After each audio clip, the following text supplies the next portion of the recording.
కేంద్ర ప్రభుత్వం అవలంబిస్తున్న కార్మిక వ్యతిరేక విధానాలకు నిరసనగా జాతీయ కార్మిక సంఘాలు ఇచ్చిన పిలుపు మేరకు ఈరోజు దేశవ్యాప్త సమ్మెలో సింగరేణి కార్మికులు శ్రామికులందరూ పాల్గొని విజయవంతం చేసినందుకు ఏఐటీసీ తరఫున విప్లవ వందనాలు తెలియజేసుకుంటూ, ఏదైతే కేంద్ర ప్రభుత్వం ఈరోజు 44 చట్టాలను మార్చి 4 కోడులుగా విభజించి కార్పొరేట్ శక్తులకు అనుకూలంగా మార్చడాన్ని వ్యతిరేకిస్తా ఉన్నాం.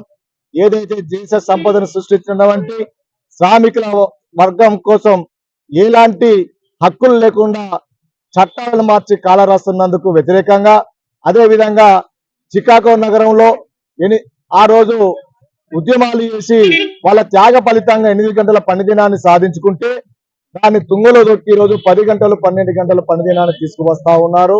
అదే విధంగా ఉద్యోగ భద్రత లేకుండా చేస్తా ఉన్నాడు. కార్మిక చట్టాలు లేకుండా, కార్మిక రిజిస్ట్రేషన్ కాకుండా ఇలా షరతులు పెడతా ఉన్నాడు. ఇవన్నీ కేవలం కార్పొరేట్ అదాని అంబానీ వాళ్లకు లాభం చేకూర్చే విధంగా ఈ దేశ సంపదను దోచిపెడుతూ శ్రామిక వర్గాన్ని కట్టుబానిసలు చేసి ఈ రోజు రోడ్డున పడేస్తున్నందుకు వ్యతిరేకంగా ఈ రోజు సమ్మె జరుగుతా ఉన్నది.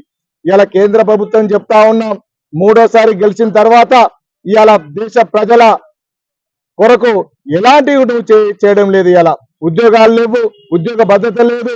ఇవాళ కార్మికులను శ్రామికులను శ్రమదోపిడీ చేసే విధంగా చేస్తున్నావు కాబట్టి దానికి వ్యతిరేకంగా సమ్మె జరుగుతా ఉంది. వెంటనే ఈ 4 కోడ్లు ఏదైతే నువ్వు అమలు చేస్తా ఉన్నావో ఆ 4 కోడ్లు వెంటనే రద్దు చేయాలి. లేకపోతే దేశవ్యాప్తంగా ఉద్యమాలు ఉధృతమవుతుంది, సమ్మెలు కూడా జరుగుతాయి. కాబట్టి దేశం స్తంభింపబోయే పరిస్థితి ఉంటుంది. కాబట్టి తక్షణమే మోడీ ప్రభుత్వం వెంటనే 4 కోడ్లు ఉపసంహరించుకోవాలని చెప్పేసి ఏఐటీసీగా డిమాండ్ చేస్తా ఉన్నాం. ఈ రోజు భారతదేశ వ్యాప్తంగా శ్రామిక వర్గం నరేంద్ర మోడీ ఏదైతే కార్మికులకు వ్యతిరేకమైనటువంటి 4 లేబర్ కోడ్లు 4 నల్ల చట్టాలను తీసుకొచ్చి ఇవాళ భారత కార్మిక వర్గాన్ని పైన మోపబడే అటువంటి నరేంద్ర మోడీ ప్రభుత్వానికి వ్యతిరేకంగా దేశవ్యాప్తంగా ఈ రోజు సమ్మె జరుగుతుంది. ఈ సమ్మెలో భాగంగా సింగరేణి కార్మికులు, యావత్ సింగరేణి కార్మిక వర్గం కూడా మొక్కబోని ధైర్యంతో ఈ రోజు నరేంద్ర మోడీ ప్రభుత్వానికి కనుమిప్పు కలిగే విధంగా ఇవాళ సింగరేణి కార్మికులు ఈ సమ్మెలో పాల్గొన్నారు. ఈ సమ్మెలో పాల్గొన్నటువంటి సింగరేణి కార్మిక వర్గానికి ఏఐటీసీ పక్షాన విప్లవ జేజేలు తెలియజేస్తున్నాం.